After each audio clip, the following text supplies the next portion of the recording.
Ready start. अर्थव्यवस्था की मजबूती और नागरिकों की खुशहाली का मानक सतत विकास को माना जाता है।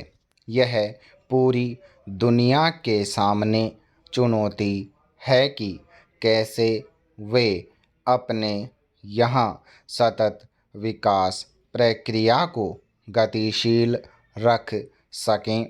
इस मामले में भारत की स्थिति यह है कि भले वह दुनिया की तेजी से बढ़ती अर्थव्यवस्थाओं में खुद को शुमार करता हो, 5 खरब डॉलर वाली अर्थव्यवस्था बनने का दम भरता हो, पर हकीकत यह है कि सतत विकास के पैमाने पर वह निरंतर पिछड़ रहा है।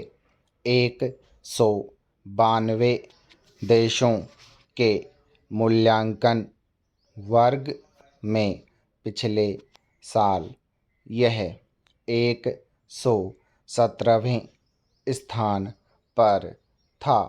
अब वहाँ से 3 पायदान नीचे उतरकर 120वें स्थान पर पहुँच गया है। यह आंकड़ा खुद सरकार के पर्यावरण मंत्री ने जारी किया है। सरकार ने माना है कि मुख्य रूप से 11 सतत विकास लक्ष्यों को प्राप्त न कर पाने की वजह से भारत 3 पायदान नीचे गिर गया है।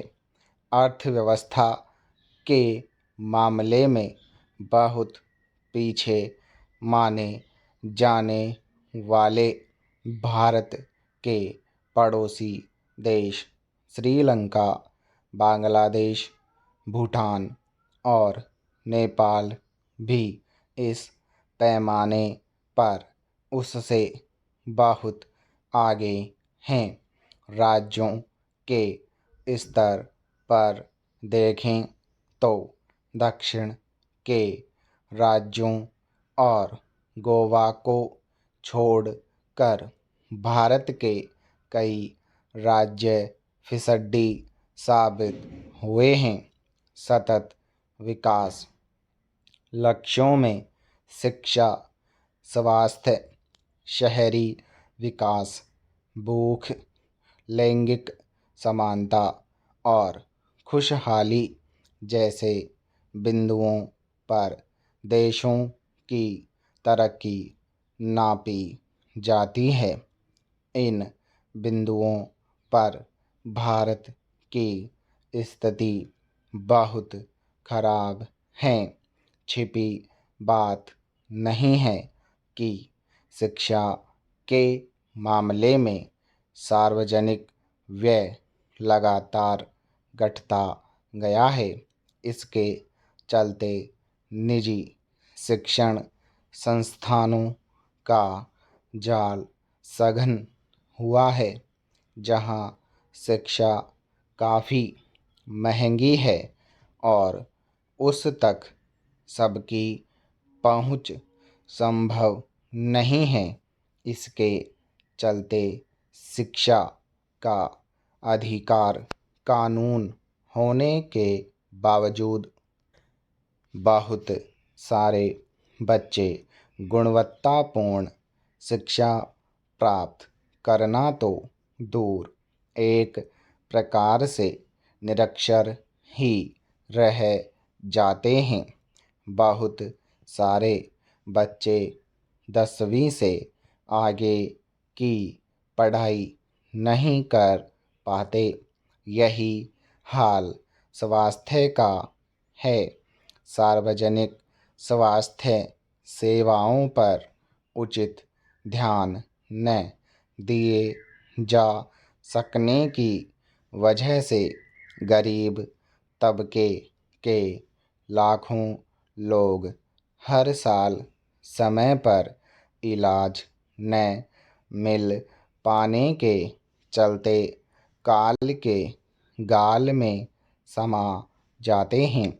इन दोनों क्षेत्रों में सुधार की ज़रूरत लंबे समय से रेखांकित की जाती रही है, मगर सरकारें बड़े बड़े वादे तो करती हैं, पर वास्तव में इसके लिए ज़रूरी धन का आवंटन नहीं कर पाती। शहरी विकास को लेकर पिछले कुछ सालों में खूब दावे किए गए।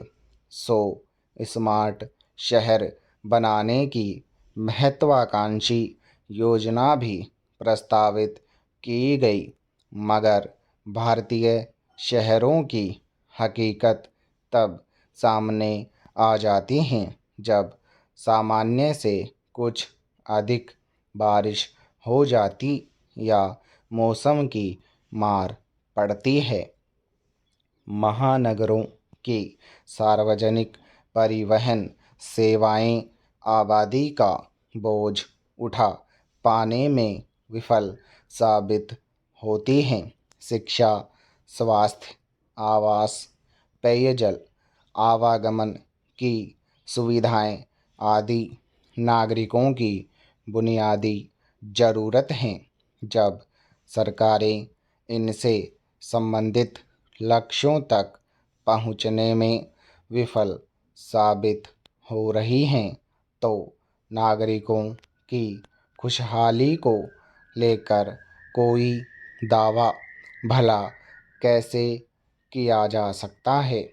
भूख और बेरोजगारी का आलम यह है कि केंद्र सरकार खुद दावा करती है कि वह 80 करोड़ लोगों को मुफ्त राशन बांट रही है।